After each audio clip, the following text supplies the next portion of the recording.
Welcome to Live with Candice and Chris. Welcome to the show. Happy Tuesday. Happy Tuesday. How we feeling, Candice? Great.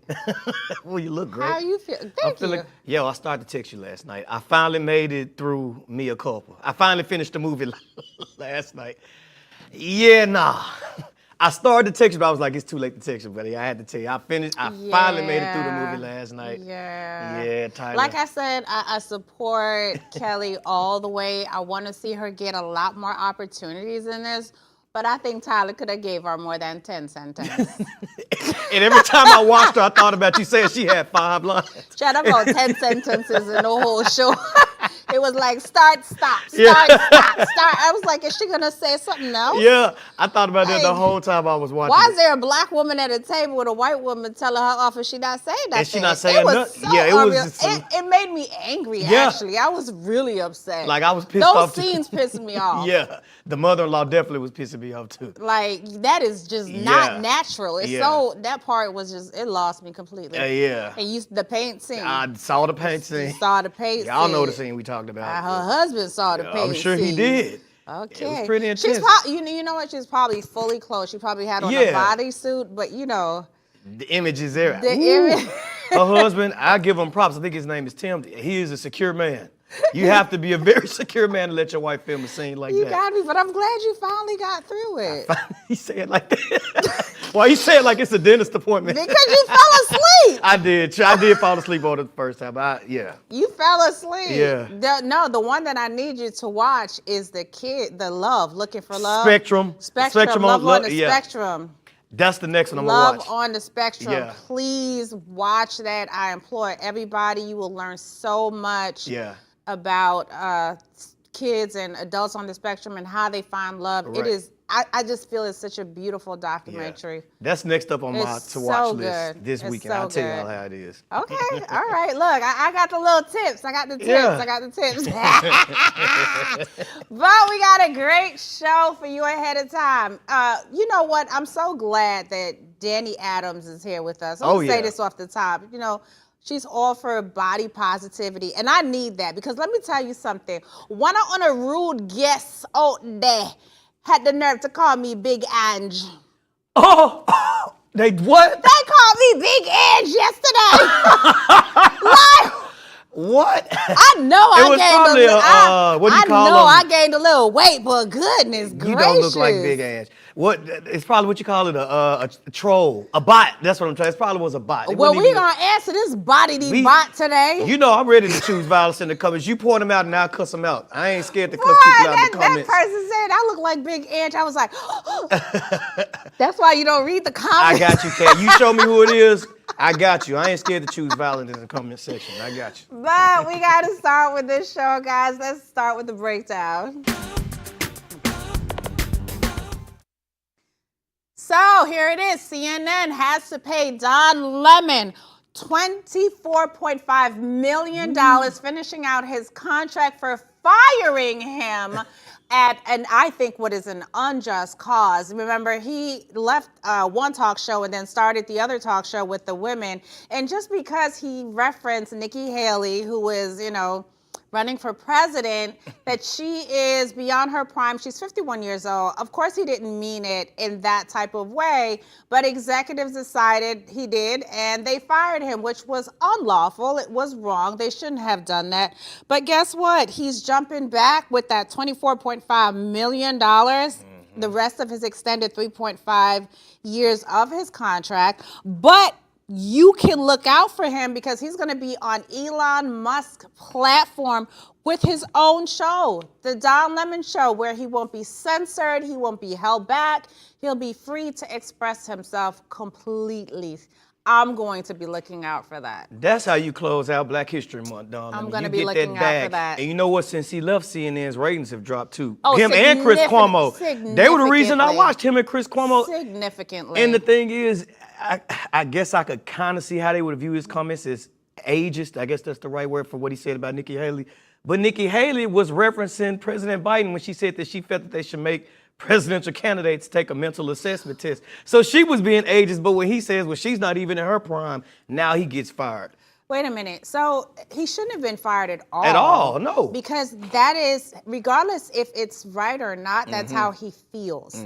He's entitled to have his thoughts. He's entitled. That is a problem with our country nowadays. And that's, if you don't follow the mainstream, if you can't have an opinion, you can't feel a certain way. I'm not saying do it in a way that it hurts people or in a derogatory way, but if that's how he feels, I mean, he's brought CNN up. He was CNN. He was CNN. We watched CNN because of him. You know what I mean? So good for him. Good for him, yeah. He deserves it. Ain't no feelings in politics. And speaking of politics, former President Donald Trump is back in the news with an interesting claim regarding Prince Harry. So this was during his recent appearance at the Conservative Political Action Conference in Oxon Hill, Maryland, where he said if it was up to him, Prince Harry would be deported. His exact words were, you guys, this is what Trump said: "I wouldn't protect him. He betrayed the Queen. That's unforgivable. He would be on his own if it was down to me.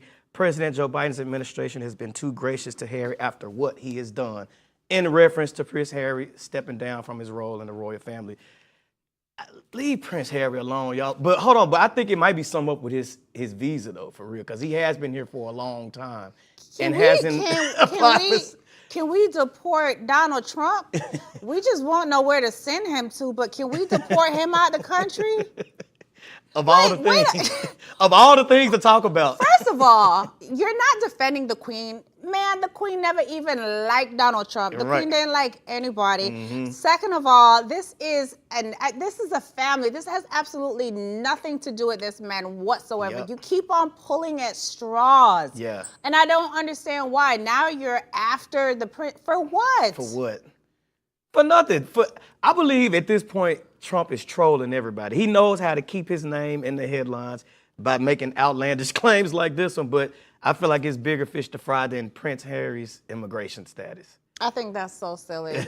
That when I saw that, I said, okay, what's going to be next? Yeah. Where are we going next? Yeah. Anything to get the attention. You still have that $350 million, Donald Trump, yes, that you have to pay. So facts. We're going to be waiting to see that paycheck go through. That's what you need to be concentrating on, is paying that bill. That's about it. A hefty bill. Or what? Okay, so now we got to move to New York City, where there's so much going on. Jesus. Now we have 70 Senegalese migrants that have been living in a cramped New York City basement. There is a video. I'll talk over it. As you can see, all of them were living in this one room, and this is in South Richmond Hills, Queens. They can only sleep there one at a time, so they literally are taking shifts between when some of them sleep and some of them stay awake, because there's just not enough space. And now this is what is really something. So the building owner, Ibu Sarr, he's 47 years old, is actually charging the migrants $300 a month. He's also feeding them and clothing them and trying to get them the help that they need. But this is the only facility that he has. He turned his little hostel, his little hotel, into this to take care of them. Yeah.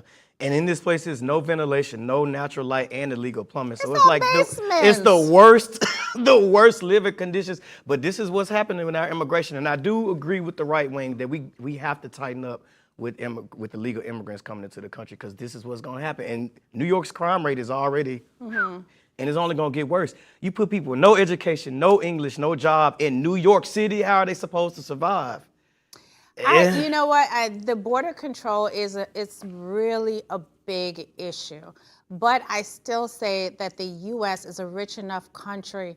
If they wanted to give them the help, they can find a way to get those. We just gave how much money to a war? To Ukraine. To Ukraine that we're not fighting. Meanwhile, we have crisis like this that's on our soil right now that we need to take care of. I think America is just, their humane tag is gone. They just don't care. And you're talking about black people. Of course they're not going to care. Of course they're going to push everyone in a room and not get them the help that they want. We're the richest country. We have the ability to help these people. To help them and our own homeless people, but we'd rather spend the money in Ukraine. And on that note, we got to get into what's trending.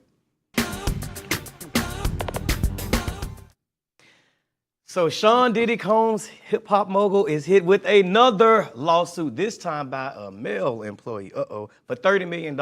Rodney Jones, a former producer and videographer for Diddy, accuses the mogul of sexually harassing, drugging, and threatening him for more than a year. He also accused Diddy of forcing him to procure sex act workers and made him watch an intimate film with two men in it, and now he's been hit with a $30 million lawsuit. At this point, I almost believe whatever they say about Diddy, because I hate to be like that. I was trying to ride with Diddy through the Cassie thing, but the more people that come out, I'm like, it's something. This is a 78-page article. Yeah. Okay, so not only did those claims, Little Rod said that when Diddy was taking a shower, he would want him in there cleaning the bathroom at the same time. Now, why, as a grown man, you want another man in the bathroom to clean it because you're butt naked, okay?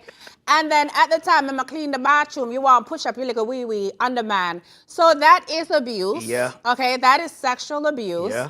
And the fact that he had 78 pages of this, I'm sorry, I believe him. I absolutely believe him. And did y'all know, what I didn't know too is his latest body of work was Diddy's last Love album. Oh, and I hate to say it, but I love that album too. Okay, well, Love it was a good On. album. I'm Love ashamed to say I On. liked it. And he was underpaid. So, is this retaliation or is this something that really happened? I feel that this is something that really happened. He named too many names to know that if this is not true, they're coming after you. And allegedly he had screenshots of whatever this film was he made him watch. So he apparently has some receipts It's somewhere. a whole lot more than watching the film. Somebody was dropping the soap and the little rod guy had to pick it up.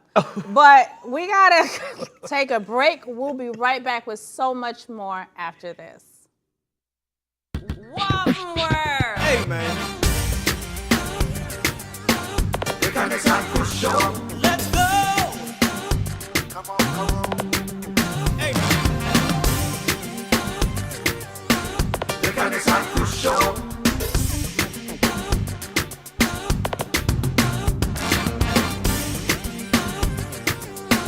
It's time for show.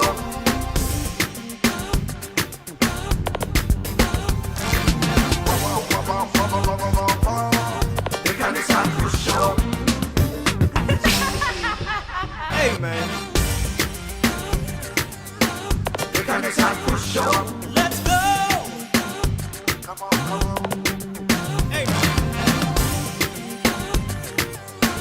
It's time for show.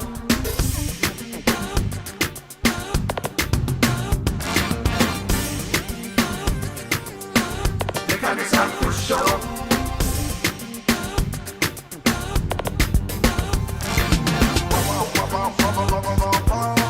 It's time for show. Hey, man. It's time for show. Let's go. Come on. Hey. It's time for show.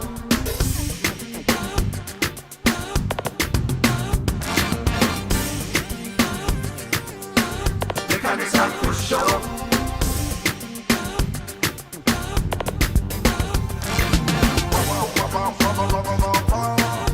It's time for show.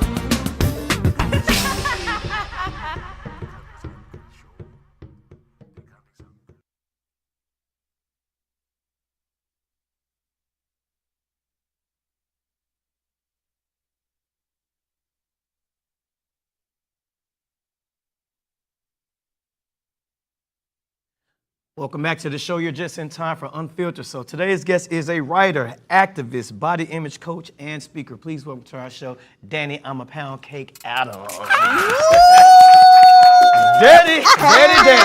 How you doing? How are you doing? I'm doing all right. You smell so good. I told you that Thank you. in the green room. I said, oh my God, you smell so good. What, does it smell like pound cake? You smell like a dessert. Like you smell edible, respectfully. Respectfully. I ain't mean it like Okay. that, mama. Okay. But welcome to our show. Thank you for having me. I'm so glad to be here with y'all today. You look so Yeah. excited. Thank you. I'm smiling like a proud mother. You look good too with your green on. I had to catch my teeth. Teasing. Listen, I have been waiting for this because you are just such an inspiration. You're just such a ball of Thank energy. you. Like you walk into the room Thank and you you. shift the atmosphere. Yeah. And that's what having good energy is all about. Thank you. I appreciate It's y'all. contagious. Yes. Yes. Yeah, Thank you. I love that. Yes. Thank you. So, Danny, we're going to jump right on into this thing. So, Okay. you were born and raised in Sanford. Yes, Sanford, Florida. Sanford, Florida. What was it like growing up in Sanford, Florida, and what led you to the beauty industry? Ooh, this is interesting. So Sanford is a little small town outside of Orlando, and I spend a lot of time doing art activities at my Boys and Girls Club, Okay. doing community service. Okay. So I love Sanford. It's the place where I learned that I can be this big, bubbly person. And I was kind of rejected. Like I was cool, but I wasn't really cool. But that helped nurture me and made me Right. realize that, okay, this little small bubble, you got what you got from here, and now it's time to spread your, your oats around the world and show other people who may need what you have. I may have given my community all that I could give them at the Right. time. Oh, I love I love that too. I love that too. That is such a beautiful way to look at it. Okay, so I'm going to jump right in because I said at the top of the show somebody had called me out my name. Okay. They called me Big Ange. Who is Big Ange? Oh, girl, from That's the Mob Mob Wives. Wives. Okay, I don't know She nothing talks about like that. this. She Nothing to do with the passed real away. thing. Okay. Girl, people are so mean. So Okay. I'm glad that we're talking about this right now. So, but you provide body image coaching and certification course. So tell us about that and what does that entail? How'd you get started? Well, the body image coaching I've been doing for over a decade now. At first, I Right. started doing coaching with young people, going into community centers. Shout out to Joe Lewis Housing Projects was one of the places I created my first curriculum. And a lot of the work that I do is asking people, like, how do you see yourself? Right. Challenging their inner critic, creating new forms of self-care, because sometimes we don't even really know how to create self-care routines. Right. And the certification course came out of the uprisings of George Floyd. After the George Floyd uprising, I was working with Summer Internet, who was out of Canada. We became business partners, and we realized that the people who train personal trainers, Right. physicians, dietitians, they're not talking to them about the social justice lens of Right. being a coach or someone helping somebody who is struggling with their body image. So we incorporate lessons of bias. We incorporate things about how whiteness is so pervasive in the body image coaching space. We provide a certification. We've had people from Canada, we've had people in Mexico, we have students in Thailand, all over the world who come and be a part of our program. We launched it in 2022. We train physicians, everybody. That's awesome. And I can see how that would be beneficial in schools too, because these kids nowadays are being bullied so bad, and it's so needed. And it's funny, I was reading your bio and I saw something interesting that you're an activist for, and that was fat bias in the healthcare industry. Yeah. So I want to know, what does that look like? What does fat bias look like in healthcare, and how do you combat it? Well, I'll tell you a little story. One time I went to the doctor. I was riding my bicycle downtown Orlando with heels on after the club. Had no business Danny, doing no. that. That's a lot, Danny. This already a red flag already. I'm telling you my business. I really want to see that image. Okay, I got it. That's my kind of night, though. So I fell off the bike and I tried to heal myself. You know how you do at home. You try to take a little medicine, rub your alcohol. It didn't work. Anyways, Right. fast forward, went to the doctor. And I spent a lot of time talking to my doctor about weight loss. He never asked me about my leg. What? In fact, he opened the door to leave the office and I said, hey, remember I came here for my leg. He had already prescribed me a weight loss pill before he had even checked on me. And that's what fat bias is. Oh, he talked to me about wow. not eating Chinese food. He assumed what I ate, never asked me what I ate. Right. And that's how fat bias shows up in healthcare. There's this book Whoa. written by Deshaun Harrison, and they talk about how fat bias shows up. And people have found tumors in people because doctors have neglected their health care. And so when we think about fat bias in healthcare, these are some of the things that fat people experience. going to a doctor and there's not a chair that accommodates you, or if you're in a hospital, there's not a gown that you can fit.